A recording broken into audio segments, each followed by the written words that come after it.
Everyone formally to the webinar. We've just been chatting amongst ourselves while we're waiting for it to start. And this week, the topic this week is getting the best of the voice of the customer. How do we really harness what our customers are saying and build it for overall advantage? And I'm delighted to welcome a brand new speaker to our webinar program, which is Guy Arnold. We've been connected together on LinkedIn for a while. I've seen some of Guy's videos. And Guy, you're the founder of Sales Through Service and Investors in Feedback. Would you like to tell us a little bit about yourself and the organization? Yeah, we're a very small organization. There's myself and a number of licensees across the country. But what our take on all of this is the whole, what's the best way to put this? Very simply, we suggest that the business world is being turned upside down by the ability of the customer to engage with the world behind your back. It's the world of two-way mass communication. So the power of organizations' marketing is becoming less and less effective. And we're suggesting, and we write about and put processes in place for businesses to say, actually, you can leverage this for your benefit rather than be frightened of it. And today's agenda, today's listening, getting the best out of the voice of the customer is exactly about that. Because if you genuinely listen to your customer and then aim to get the best out of it, you're going to have a massive competitive advantage. And the reason is because most people aren't. Indeed, yeah, and you can't hide bad customer service these days with social media. Also delighted to welcome back to another webinar, Jonathan Wax from Nice Nexidia. And Jonathan and I were talking a while ago that it's actually 9 years since we did our first webinar together. And I think, Jonathan, you've done one pretty well every year since then. Yes, I think so, and I think and I've done them some quite odd places as well, distant countries as well as being in the UK. So yeah, we've proven the technology works. Indeed, and Jonathan is very much of an advocate for speech analytics, and possibly since if people didn't catch your last webinar, they'd be more familiar with you under the NICE umbrella, which under the Nexidia umbrella, which was purchased by NICE, I think in August 2016, if I'm not. Yeah, just over, it's March, in fact, just over to, so we've just had our second birthday, as it were. March, maybe I got slightly the wrong date there. So yeah, Jonathan, welcome to the webinar. Well, if you want to watch a recording of the webinar today, that's at callcenterhelper.com/recorded webinars. We're carrying on the discussion in the chat room today, which is at callcenterhelper.com/chat. Just very simple, first name, last name, and email. That takes you into a slightly different window from the webinar slides. So if you've got a screen, a lot of people like to put the two up together. And there is a couple of added advantages to being in the chat room. The first is that you can download the webinar slides, and there's a link in there just here. Once you've logged in, download the webinar slides. You can see Guy and Jonathan's presentation. You can also download a transcript of the chat log if you want. Pardon me. And there is another advantage that if you have a tip, you have a very good chance of winning this bottle of champagne. This is rather a nice Brut Reserve champagne in a presentation case, and that will be shipping off later on this afternoon. Though if you prefer, we can ship you a box of chocolates or an Amazon gift card if it's more suitable. And that is for the best tip, and we'll do that at the end of the webinar. So the question that we're discussing in the chat room is, where do you get your best customer feedback? Does it, for instance, come from an SMS or email survey or TripAdvisor or listening to call recordings? How do you get your best customer feedback? And we're going to also be, while you're typing that in, I'm going to put up a poll that says, if you're using surveys, what is your survey completion rate?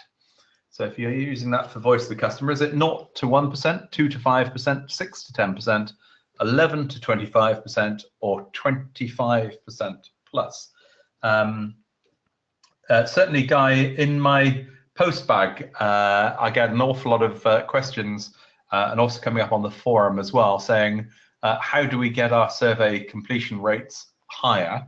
What do you think would be a sort of likely answer to this question?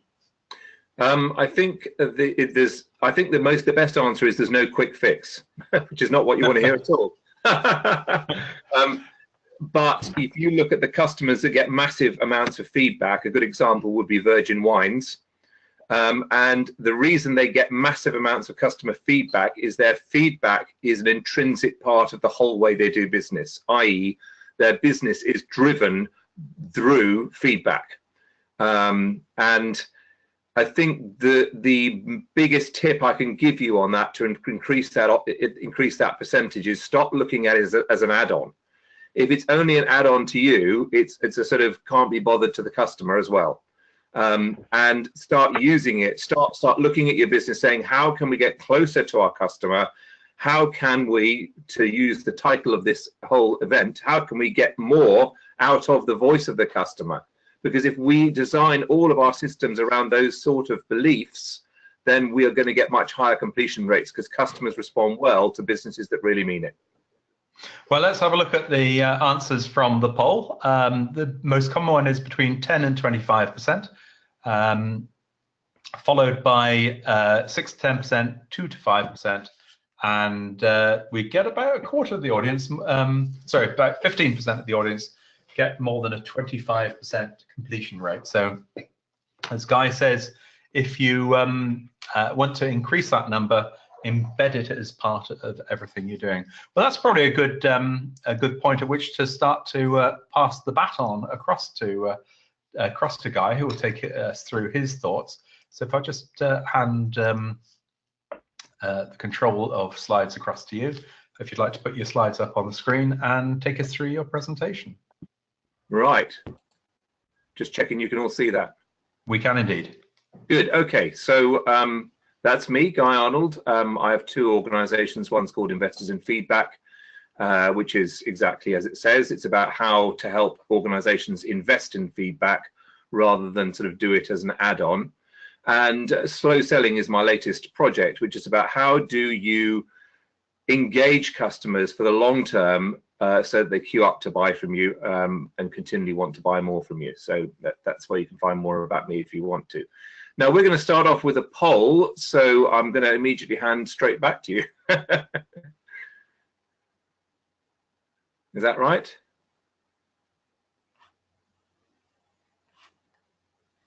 Oh, we can't hear you, Junty.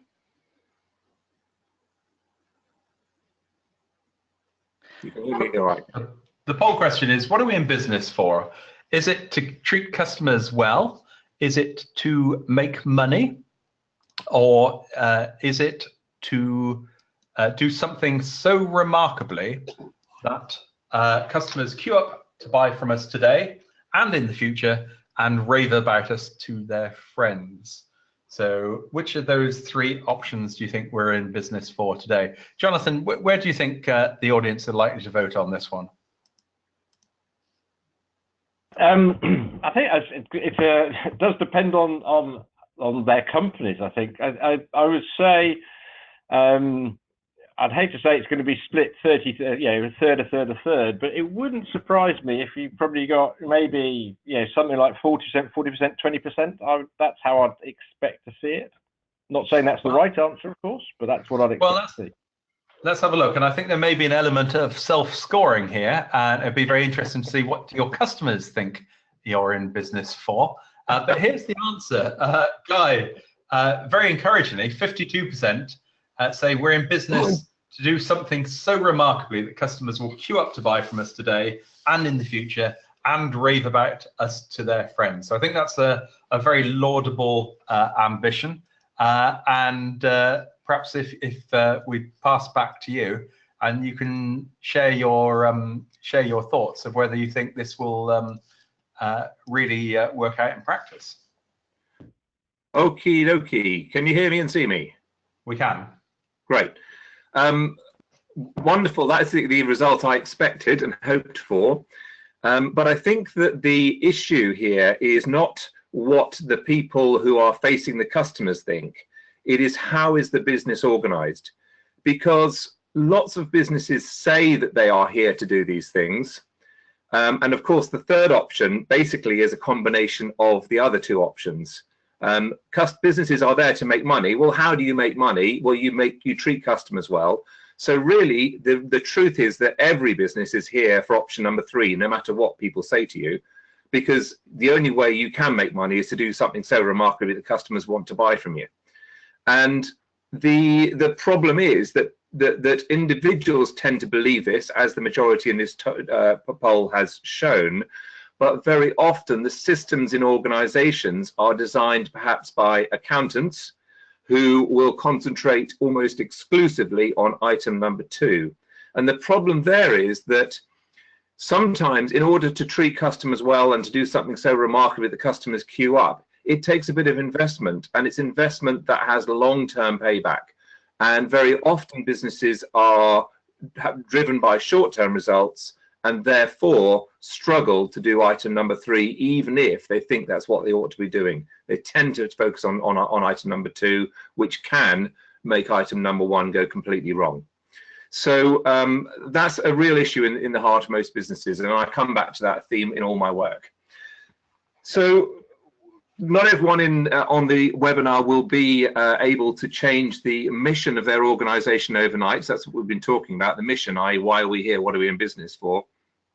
But so what can we do? And that's what we're going to talk about.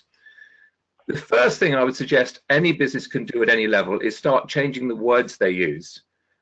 And here are 4 examples. So a lot of organizations talk about customer service, but my suggestion is that you perhaps might want to consider changing that to the words customer experience. And the reason for that is that customer service is what you think you're doing to your customers, what you say you're doing. Customer experience is what they think you're doing to them and what they're going to talk about behind your back. One, is really not important, and the other one is absolutely vital. It's customer experience that matters, and of course, as we're talking about here, the voice of the customer is what was their experience. And of course, when we talk about polls, we need to know what the customer experience is, so we need to be getting that poll figure way above 50% rather than down in the 10s, 15s, 20s. Talking of which, customer surveys, I suggest that another thing organizations can do is stop talking about customer surveys, because customer surveys are what you want to ask your customer. On the other hand, customer feedback is what the customer wants to tell you about. So my suggestion would be try and stop using surveys and start putting in professional feedback systems. Thirdly, what are we listening for? Are we listening to check what we're doing, or are we listening as a key to turbocharge our business future? So the whole listening to the customer, what's the purpose behind it? It's got to be more than just checking out what we're doing or finding out a few bits and pieces. My suggestion is it needs to turn to a key business driver.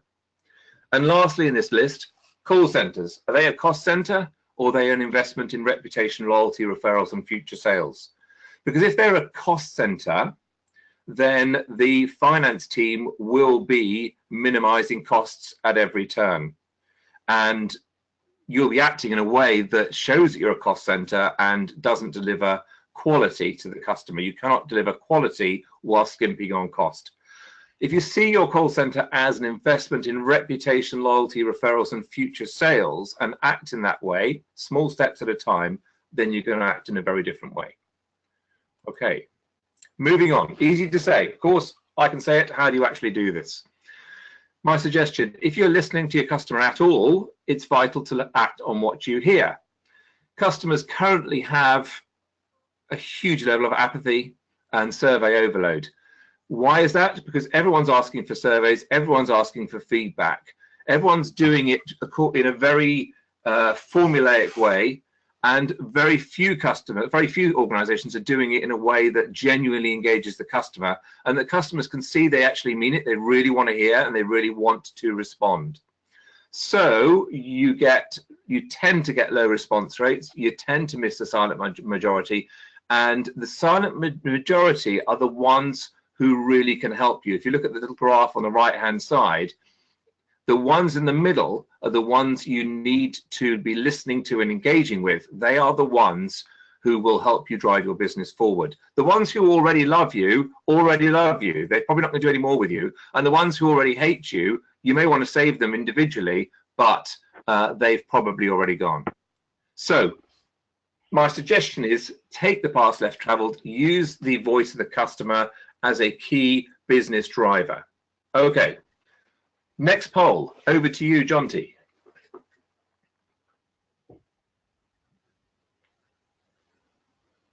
So the poll we have now is, what is the #1 long-term purpose of listening to the customer? Is it to fix a problem?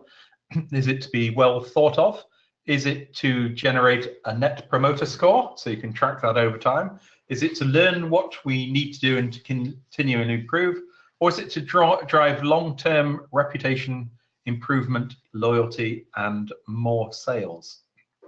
So which of these 5 options is it that you need to, that is the purpose of listening to customers? So I'd just like to put your voting in there, and just coming through now. Be interesting to see, Guy, on this, how many people think that the purpose is driving a net promoter score, because I certainly see an awful lot of that in practical use. So let's just share the results up on the screen. Sample size of 109 here. So only 4% actually using it or think the main purpose is to generate a net promoter score. 51% to drive long-term reputation improvement, loyalty, and more sales, and 43% to learn what we need to do to continually improve. So did that surprise you at all, Guy? I'm delighted to see those results, and probably that's because we have I'm going to sort of embarrass people. We've got to go get a type of people on the line here, because they're taking the time out to learn what they can do better, to listen, to get most out of the voice of the customer. So they're going to be forward-thinking, go-getting people, and so that's a wonderful result. But very often, Jonty, as you say, it can be item number 3. It can be any of those items, but I would suggest that items number 4 and 5 are the key ones. And then you take that back and say, well, actually, why is a call center a cost center? If a call center is helping you learn what you need to do to continually improve, it's an investment in continual improvement and continual development. And if a call center is there to drive long-term reputation improvement, loyalty, more sales, it's an investment in customer loyalty, reputation, et cetera, et cetera, et cetera. So call centers very often are squeezed on cost. And if the organizations are genuinely saying it's items 4 and 5 that we're trying to achieve, my suggestion is start looking at investing better, smarter, rather than continually focusing on reducing costs. Does that answer your question? It does indeed. Okay. So shall we carry on with that? Indeed. Okay. So here's a step-by-step suggestion for people that they can to help use some of the ideas that I'm suggesting here. Number 1, try and change the beliefs in either your team or yourself or your organization. And what I mean by that is stop looking at the voice of the customer, or getting, or feedback or surveys, which we're not going to use anymore. Stop looking at those as add-ons or things we also should do on top of what with our main things. I'm suggesting you start using those as one of your main business drivers, and definitely, the same sort of ideas that Jonathan's going to help you listen to what customers are saying, and what the customers are going to say to you are going to tell you what you need to be doing. So some belief changes is vital as a starter. Number 2, when you've got your belief changes, start looking at your current feedback. What are your customers really saying to you? What is going on between the lines? What is, speech is only, the words that you use is only a tiny part of it. It's how the words are used, when they're used, and how passionately they're used, and in what context. So analyze that and start working out, what are your customers emotionally engaging with? What are their real issues? What do they really want from you? Number 3, when you've done that, start looking at developing open feedback systems. What I mean by open feedback systems is systems that empower the customer to give you feedback and to make sure that you hear it. rather than what I call closed feedback systems, which are things like surveys which ask closed questions. You probably want to use the MBS question. It's a tried and tested system, but that should only be part of the whole open feedback process. And it gives you a score, which is extremely useful. Then fourthly, you work on your direct responses and your indirect responses, and we'll talk a little bit more about those. And fifth, remember that this is step by step. There's no quick fix here. This is not, oh, let's change all this, let's sort it all out overnight. This is a long-term continual business growth system. And I work with organizations, I work with them for a long term rather than go in for 6 months and come out again. I normally work in the organization for 6, 7, 8 years. Okay, so responses. When you've got the voice of the customer, how are you going to get the best out of it? And my suggestion is you need to respond. And there are 2 ways to respond. Number 1, indirectly. So indirect responses is about continual feedback systems. It's a process we call go the extra inch. It's about looking for small steps from the voice of the customer that you can do to continually improve at all different levels in your business. And then indirectly, and then take it in, put the systems in place, respond, develop, innovate, then indirectly feed back to the customers on how you listened to them and what you did. They will love that because it means they feel appreciated, they feel listened to. And this, I have to say to you, done well, is extremely rare. Secondly, you've got direct feedback. So when you get your feedback, my suggestion is you need to perhaps start thinking about direct feedback systems. Again, these are very rare at the moment, but my suggestion is they will become the normal way of doing business over time. So those of you familiar with the Net Promoter System, your feedback, people giving you feedback are split into 3 categories: detractors, passives, or promoters. Detractors are the ones who are marking you 0 to 6 and you think you've done a terrible job. Passives will mark you 7 to 8 and you're okay, but you're not great. And promoters think you're wonderful and want to buy as much from you and have your babies. So each of those detractors, what are you going to do with your detractors? Well, number 1, you need to call them back and solve the problem. You know, if you've been asked for feedback and you said, well, something's terrible, and then the company doesn't call you back, it would have been better if you hadn't asked for the feedback in the first place, because now you've proved you're not only incompetent, but you also don't care. So that is a real no-no. So detractors, you must call them back and solve the problem and then blow their socks off with your systems. Passives, these are difficult ones, but these are perhaps the silent majority. These are the ones who you want to build the relationship with. So you put systems in place to build the relationship and then you build it. And these systems have got to be more innovative, more exciting, more engaging than the bulk standard customer loyalty systems, which are, you know, really pretty dull and everyone's doing them. And lastly, promoters. Promoters, these are the ones who love you.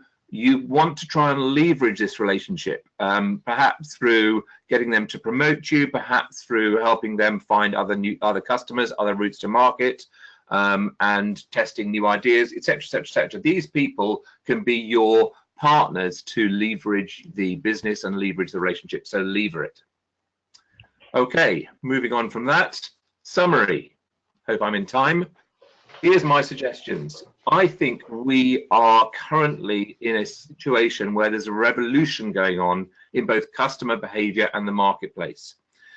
In effect, customers are becoming more powerful than your marketing department. We have a global economy where change is quicker and quicker and quicker. Your next competitor can come from the other side of the world and they can be working while you're asleep. Your customers are empowered. They have massive choice. They can find out more about you at a click of a button than you probably know, and they can share about you behind your back and listen to what other people say about you, which you've probably never heard of, or you may have never heard of, depending on your systems. So if you're not loving your customer, it's highly likely that we're in a market where someone else is stealing or trying to steal them. They can ruin your reputation at the touch of a button. You get it wrong. You don't give them an outlet to come back to you, and you don't have a reputation for responding fantastically to them. And I don't mean well, I mean fantastically. And I'm suggesting that really there is absolutely no point in listening at all if you don't respond properly using your direct and indirect systems. So the business world has been turned upside down. My suggestion is turn your approach upside down, treat this as a key business driver, not a cost. And then over the long term, all of your key performance indicators will start to rise and go in the right direction, and it will take a lot less effort to make them do that. So there we are. Well, thank you very much indeed for that, Guy. I think there's some very strong words of wisdom, and I suggest it might be worthwhile watching the replay of this webinar and sharing the replay with your management team if they're not already aligned with some of the things that guys are saying. Certainly some key takeaways I've written down there, Guy, that you need to be listening to the silent majority, which you often don't get in surveys. Take the road less traveled. Quite an interesting question you asked. Why is the contact center a cost center? It should be an investment in customer loyalty and reputation. I think it's very valid that we need to start to respond to customers. There's no quick fixes in this, and you need to respond and effectively go that extra inch. Customers appreciate that, and it is rare today, but I think the forward-thinking organizations will be doing that. And I think your last point you made was that customers are now more powerful than your marketing department. Now, I don't presume that your marketing director is going to like it when you tell him that, but that's certainly, I think it is turning that whole world upside down.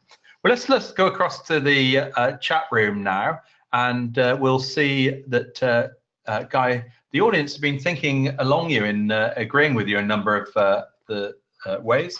Andy has said, call customers back who tell you in after-call surveys that a query has not been resolved. That will help you to avoid repeat calls, shows you're actually listening to the customer as well. Adriana has said something very similar. Immediately contact customers that have rated low any question to receive his or her feedback. Doing that will build loyalty and trust from customers. It's like you said, we've listened. And Sean has said almost flipped it round slightly. Don't forget to call back customers who leave positive feedback and tell them thank you for being a customer. So Guy, those were all very much in line with what you were saying. Yeah, that's such wonderful tips. So thank you all of you for those. I think it's very easy to understand. I think any business, or hopefully any business, can understand the importance of calling customers back when things are going wrong, but very few do. But I love that one, the last one, about calling them back when something's gone right. I mean, what if you do that, then you've turned a promoter into a raving fan.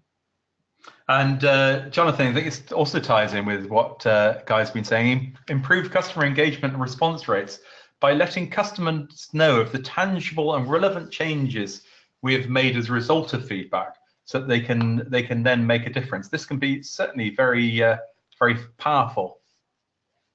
Yeah, and I was just thinking about that as Guy was talking. I use a mobile phone banking application, and it has changed quite a bit over the course of the last few months. And there are some things that I found, didn't work as well as I wanted. And yeah, but the point was that this was always a result of the feedback that they've got. So I think if you are going to solicit feedback, you've got to do something with it, and it's then you increase the value of it by telling people that actually we do listen. This is as a result of your feedback, and I think it does become a virtuous circle as opposed to a vicious circle.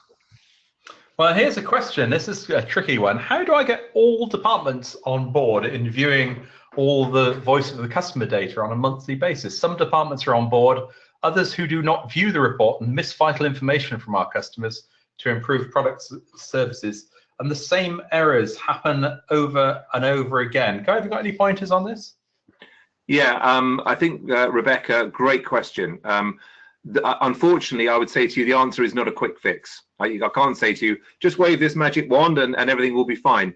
I would think that there are a number of things. They're missing it because they don't see it as important. If they saw it as important, then they wouldn't miss it. So number one is you need to be perhaps having a whole discussion in your organization about what's important. What are we in business for?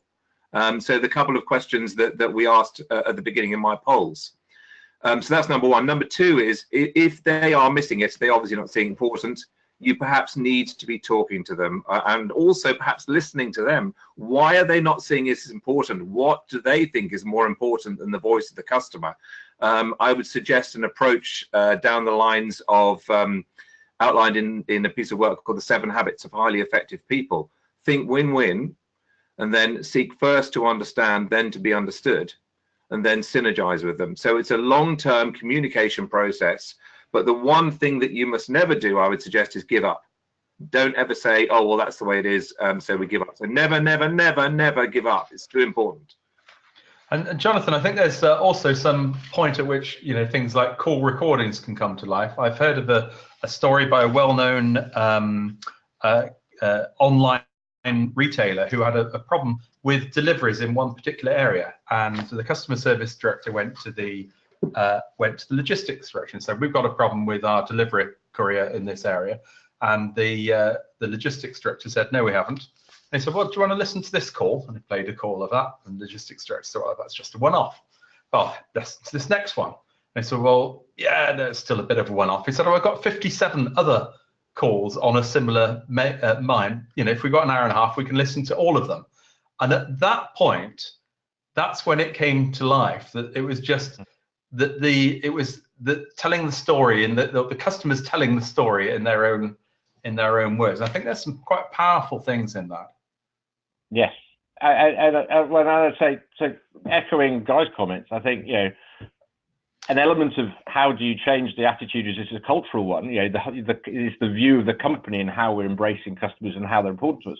But actually, I know another example. It was a process owner, and we said, "You've got a problem with the process," and they said, "No, we haven't." And they said, "Well, you play a call." And they said, "Well, that's not right." And he went exactly the same process. Went through 3 calls, and they said, "How many more of those you've got?" We've got just over 1,000.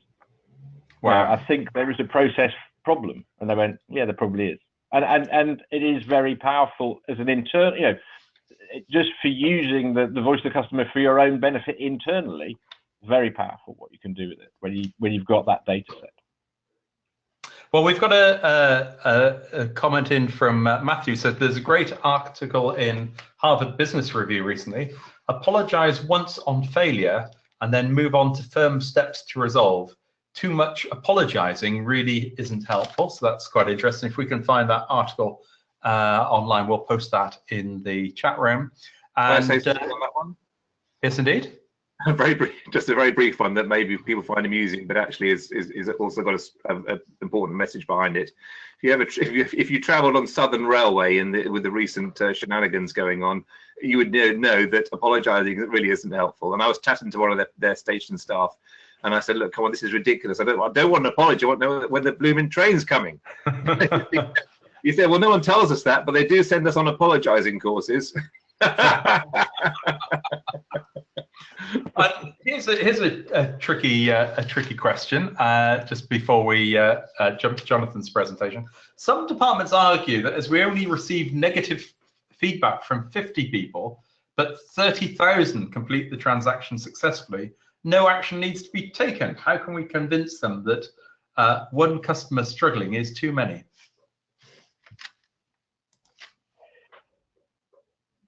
Jonathan, Guy, any thoughts? Go on, sorry.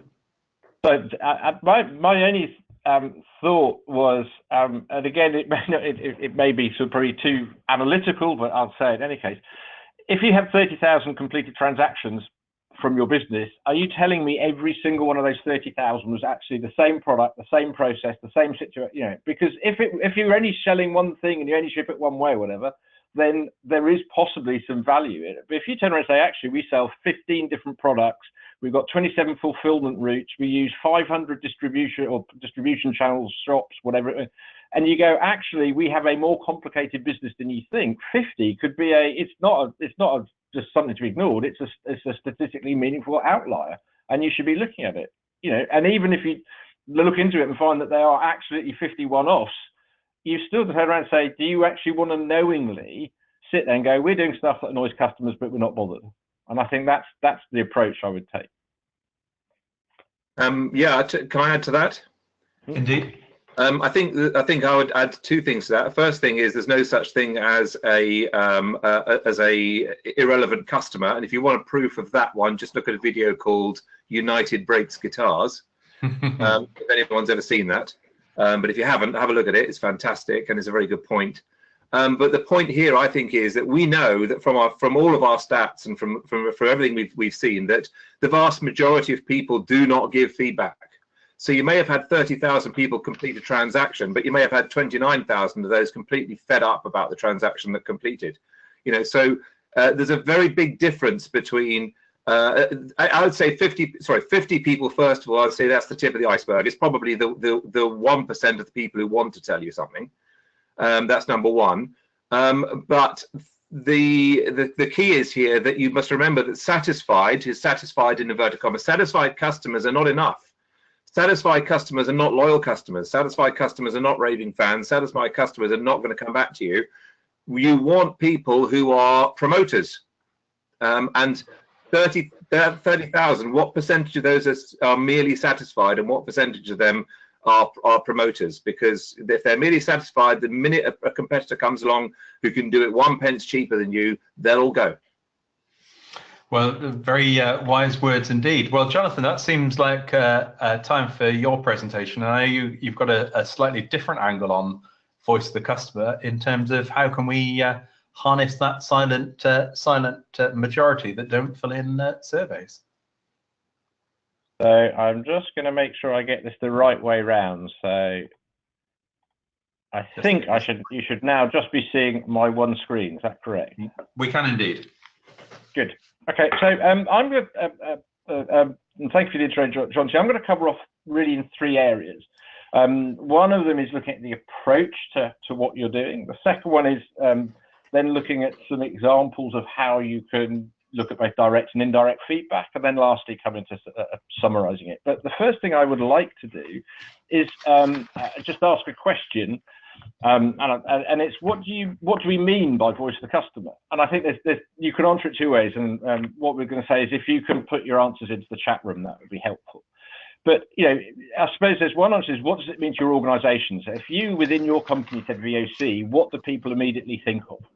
And then secondly is like, okay, that's the organisational level, but from your personal level, what do you think of? What does it mean? Is it broader? Is it more narrow? What have you? So really just to understand what your understand or what your view of VOC is and how it plays into the organisation. So that's the sort of the starting point, and we'll come back to that after in a couple of minutes. Jonty will do a bit of summarising. If I look at the organisation I work for, as Jonty said, I used to work for a company called Nexedia, who were started off as a speech analytics company, became an interaction analytics company, and 2 years ago we became part of NICE, and we now part of a larger part of the business does customer engagement analytics. And the key word here is analytics. There are many touch points within the organizations. There's many data that's coming into the organization. How do you use that? And I think the key message that we've always had, and it ties back into sort of the systemic approach that Guy was talking about, is that analytics isn't something you buy. You don't buy analytics. Analytics is something you do. And it is something that if you do it right, it provides you with the data to absolutely transform your business.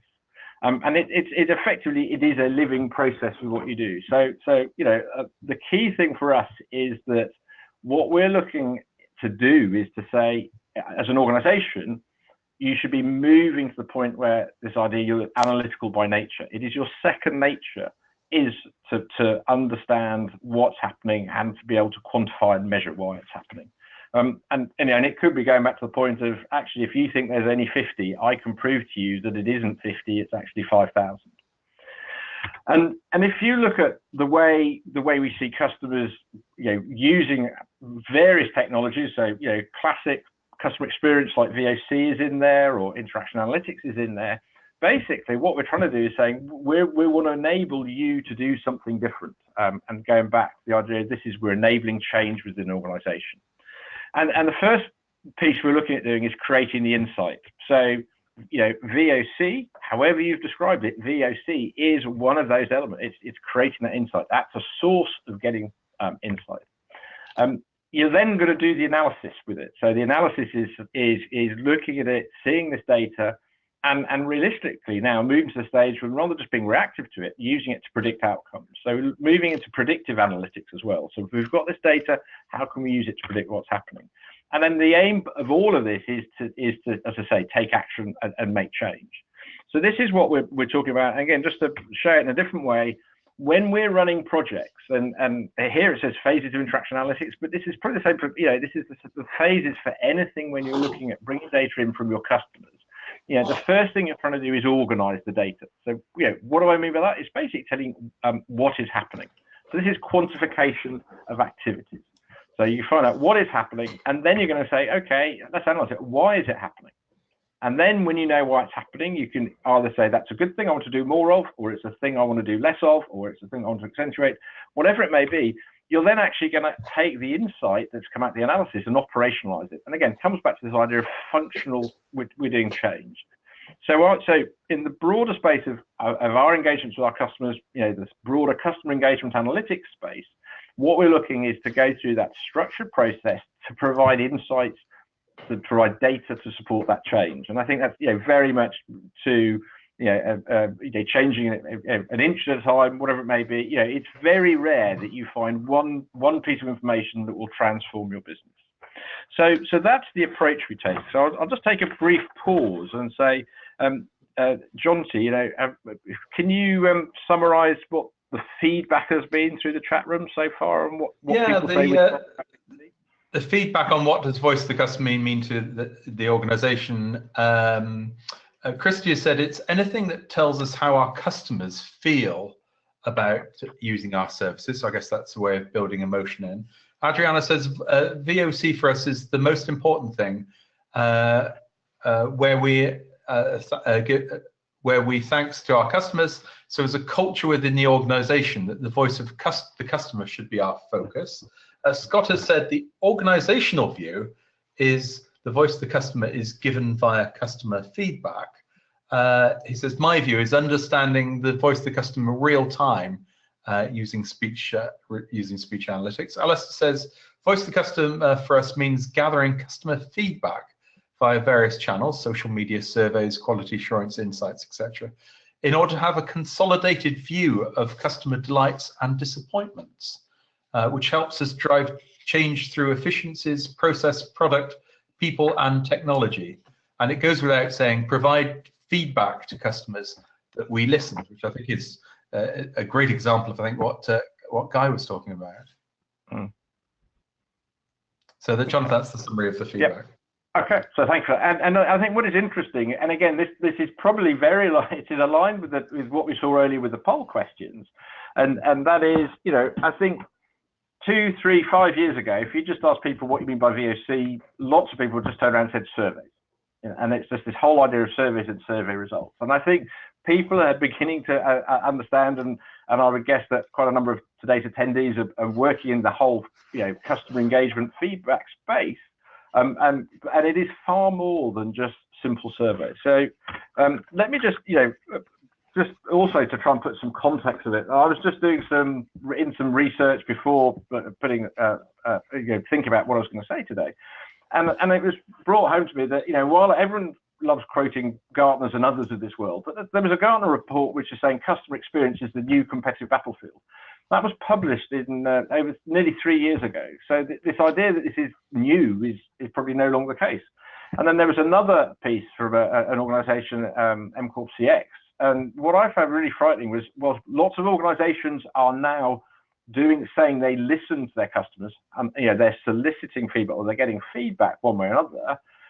What was really frightening is it says 29% of firms with something in place then systematically incorporate those insights into their decision-making process. So again, it's an example of there is a lot of data, but is it being used correctly? And that's why I think it isn't saying, oh, I just need a program. It goes beyond the simple program as one that supports the way the business is working. So I think again, from what we've heard before, yeah, the data sources that we have within our companies are, yes, there is, whether you call it a survey or customer experience feed, but there's a feedback mechanism. So there is something when you've explicitly asked for feedback. There's also, in a lot of organizations, you get complaints through a number of channels. And those complaints are actually feedback, aren't they? They're the customer taking the time to say something. And that's somewhat proliferated recently in social media. So people, going out and saying, just had a terrible experience with ... or whatever it may be. So we've got a number of areas like that. I think Jonty mentioned TripAdvisor earlier. And again, so there's formal feedback mechanisms as well. And then you've got every single interaction that you have as an organization with your customers that you have probably recorded one way or another. So in the contact center, you have probably recorded all of those phone conversations. If you're doing web chats or if you're doing emails or using Messenger, whatever it is, those systems also record all that data. So, the data exists, and how, the question is, how do you go about using it? And I think, this is where we build up this idea of you can both direct and indirect feedback. The idea of am I explicitly seeking feedback, or am I looking for feedback in data sources that I already have? And this, you then also get to the stage of, the discussion for indirect and direct feedback, and when do you do it? And so if you sit there and think, I can only go into a direct relation, I'll only seek feedback once, effectively you go, do I do it immediately or do I do it after a delay? And there's pros and cons to both approaches. If you do it immediately, you do get absolutely what the customer's impression is, and you have a way to be able to do something with it. The downside of it is if the interaction that the customer had a requirement on you to do something, and your process or whatever it may be will say that's going to take 1 day or 2 days or 4 days, the survey will give you exactly what the customer felt, but actually they can't say was the transaction successful or whatever question you asked, because not enough time has come. So and I think that, the balancing act has always been, when do I go through the direct feedback mechanism. And I think that the reason I'm stressing this is because actually, if you're also running indirect feedback, so if you are going back to the idea, I think, as one of the other things from the chat room, if you are using analytics on your calls to understand what's going on as they occur, if you've got that, then there may be less need for a survey. The other example being, actually, if you know that you've got a process that you had an issue with and you have taken action to fix it, as well as telling the customers that you fixed it, wouldn't it be good if you try and make sure that you're collecting direct feedback when that process is then running through again? So a customer has contacted you about, and they've tried to do something with that process. So again, I think the idea is you can start to use those two mechanisms, I suppose, far more dynamically than we're just going to do X or Y or A or B. I just want to then give you an example of a way I think we can create indirect feedback mechanisms. And we came up with a concept a few years ago called the CX Index, Customer Experience Index. And basically, we said, let's try and understand from the call recordings that a customer has, what are we doing on what's happening on those calls and we basically split it into two types of activities. People voicing dissatisfaction. So, here's some words, examples of type of things, apologies, people say dissatisfaction, people formally complaining, talking about regulator, whatever. And then the second area is customer effort. So when people are having to say that actually this isn't as easy, I've said it before, I don't understand why I'm waiting, it's not clear. Repeat calls, classic examples. So we turned around and said, we're going to look for those across transactions. And if you're recording all calls, then we're doing this on all of your calls. But then more importantly, we can then break it down to correlate it to other elements we get from the call, which could come through metadata or from the conversation itself. So it could be done by specific call types, it could be done to products, whatever it is. But what we're doing is saying, rather than having direct feedback when, and we sort of the range of response rates you get, but if there is a response rate, this is giving you indirect feedback effectively on every contact you have with a customer. And again, it goes beyond voice channels. This can work for voice channels, SMS channels, text channels, any data that you can store and analyze. And then this is just giving an example of how it looked for an individual organization, financial services company. And here on the left, you've got the cumulative score, so that's the CX index score. And then you've seen it is made up of customer effort elements and customer dissatisfaction elements. And I'll come on to this in a minute, but yeah, what we're also able to do is saying this is not only the impact of how often it happens, but also this is some of the financial impact of the organization. So in this case, this was all to do with voice conversations. It is examples of saying this is, so if I just take the top example, customer dissatisfaction, it's only 7% of calls, but actually, yeah, the handle time of those calls nearly doubled.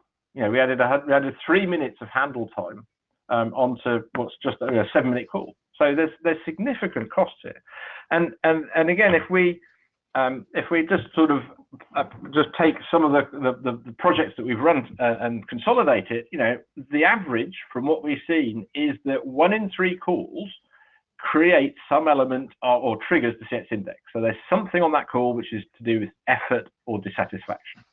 And I think most organizations who've got their tracking, however you're tracking your customer feedback, if you then turn around and say, actually, and maybe this is the example, I've got 30,000 successful transactions, but only 50 complain. If you turn around and say, well, actually, underlying it, you know, we've actually got 20% of all our contacts have dissatisfaction or some customer experience issues, then you're putting it into perspective. And then from a purely, you know, how you get the finance world and how you start getting the investment that you're looking at, the average increase in talk time for those calls is 54 seconds, which is basically saying, you know, whatever, how many agents do I have in my contact center? 250 agents. We effectively are saying that 75 of those agents are probably there because of the inefficiencies caused by what we're doing on the calls. So again, it has a significant impact to what we're doing. So this is just an example of how you can use indirect feedback to support the survey piece. And if I can just come up with some, I suppose, you know, tips of where we're going, I think, you know, both are relevant. It just depends on the nature of the business and how you use them. The advantage of indirect feedback is you've got the data already. So you don't get over any challenge of this sampling, you don't get survey fatigue, and you don't get the customer self-selection. But what is also important is that analytics can also support very direct targeted feedback campaigns. And I'll just give you an example from a customer experience perspective. We have an organization, a customer in North America, and they basically are processing all of their calls. And if certain events happen on those calls, it triggers an outbound call to that customer, and the aim is to have that call completed within 2 hours of the initial call. And the biggest comment they got was, wow, they didn't even get on to what the issue was or why the call was, but the fact that they had identified that a call hadn't gone as well as planned and had taken action had a huge impact in their customers' eyes, because it's like, you know, they may not have complained yet, or they may have been a bit unhappy, but not something, or they've not gone on to Twitter yet, whatever it was, but they were being outbound called, and that was very, very powerful. And I think, you know, going back to my earlier point about how we do this, why we do this, however you're using direct or indirect feedback, the two work together, but they do need to be, you know, this idea of operationalized into a broader systematic approach to customer experience. You know, if you believe, you know, going back to the points you're saying that this is the, you know, how to differentiate your customer, you know, then it has to be not an add-on, but actually inherent with everything you do. So that's my summary. I can say thank you now. And Jonty, I think it's time to hand back to you. Thank you very much indeed for that, Jonathan. I think some certainly great points there that we need a broader systematic approach to customer experience with a combination of both indirect and direct feedback. And one of the big advantages with indirect feedback is we pretty well already have the data that we need there, which would help us to harness that silent majority. And then there's some quite good points I like, Jonathan, there about how to build the business case in terms of customer dissatisfaction and customer effort. And certainly you can see that through the increased average handling time, but that's just one element of that inefficiency. And certainly, I think Guy was talking about all the impacts that would also have in terms of customer loyalty and reputation, etc. So I think there's two great presentations we've got there. We've got time for a few top tips and questions here. Sophie says to get, this is in the answer about the voice of the customer report, in order to get buy-in, detail actions taken since the last report and get buy-in from the teams by asking for reports on any actions that have been taken. I think that's a great one there. Alistair said, it's also vital to actually say sorry and that we did not meet your expectations. It does not mean you're liable, but it shows you care and are human. Guy, I know you shouldn't overdo the sorry, but I think the lawyers in the past have done us a terrible disservice by saying you should never say sorry, whereas I think that's quite important. Yeah, don't get me started on lawyers. We'll be here for a while. Yeah, I completely agree with that one. The only thing I would add to that is that sorry once or possibly twice is fantastic, but when it becomes every day or every transaction, it completely loses its point. Indeed. Rebecca says, here's a tip: collate, categorize, and read every piece of feedback from every source through the call center, Trustpilot, and customer service surveys, and send to leadership team per month. Stakeholders then have the targets in reducing any areas of customer concerns, which I think is great. Alistair said, I would say that a complaint is the build-up of negative feedback from an individual. A complaint won't necessarily be the starting point of a customer's interaction with an organization. It is the level of hoops the customer has had to jump through that has resulted in the level of frustration. And we've got a question we're going to pose now. And Jonathan, I don't know if you've got a thought on this one. How do you find the difference between complaints and negative feedback? How do they differ, and how would you respond to a customer differently? It's lovely to be given a question I've never seen before.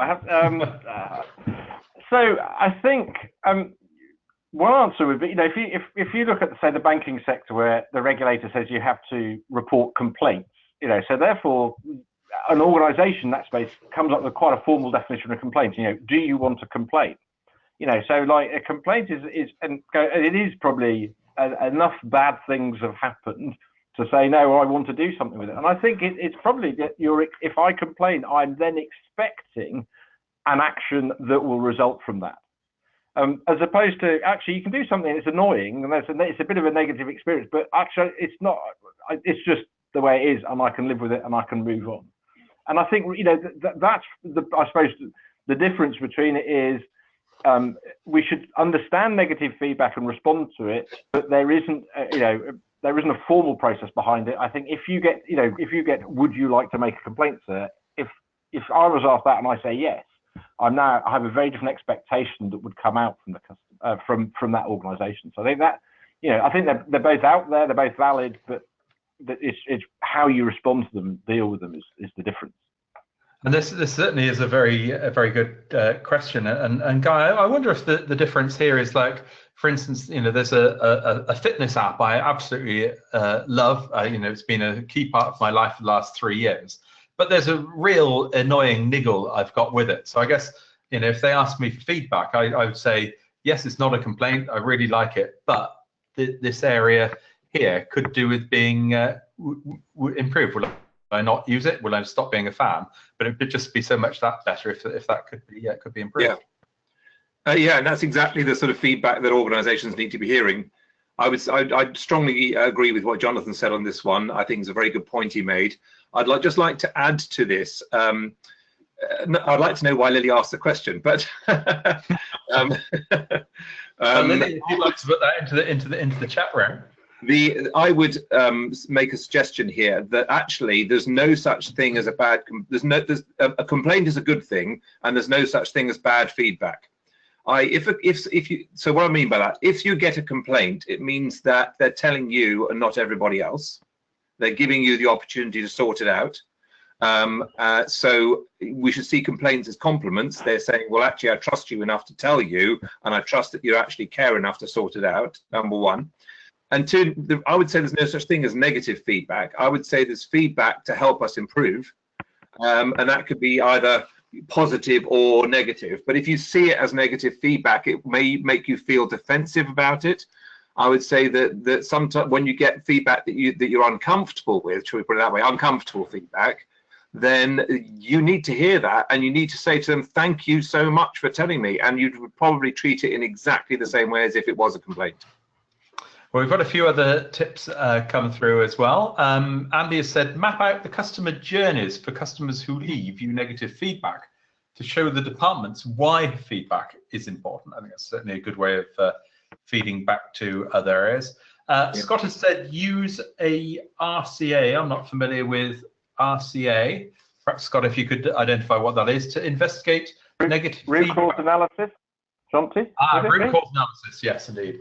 So utilize root cause analysis to investigate negative feedback to ensure issues are not repeated and dealt with in the first instance. And Adriana says, customers happy refers only to one customer to us, but one customer unhappy tells us to, one unhappy customer will tell at least 7 people how bad we are. So you get the domino effect. So it's important to listen to all of our customers, especially our detractors. Well, we've reached the top of the hour today, and we'd like to ask our own little bit of Voice the Customer, which is what did you like best about today's webinar? We've got a little survey at the end.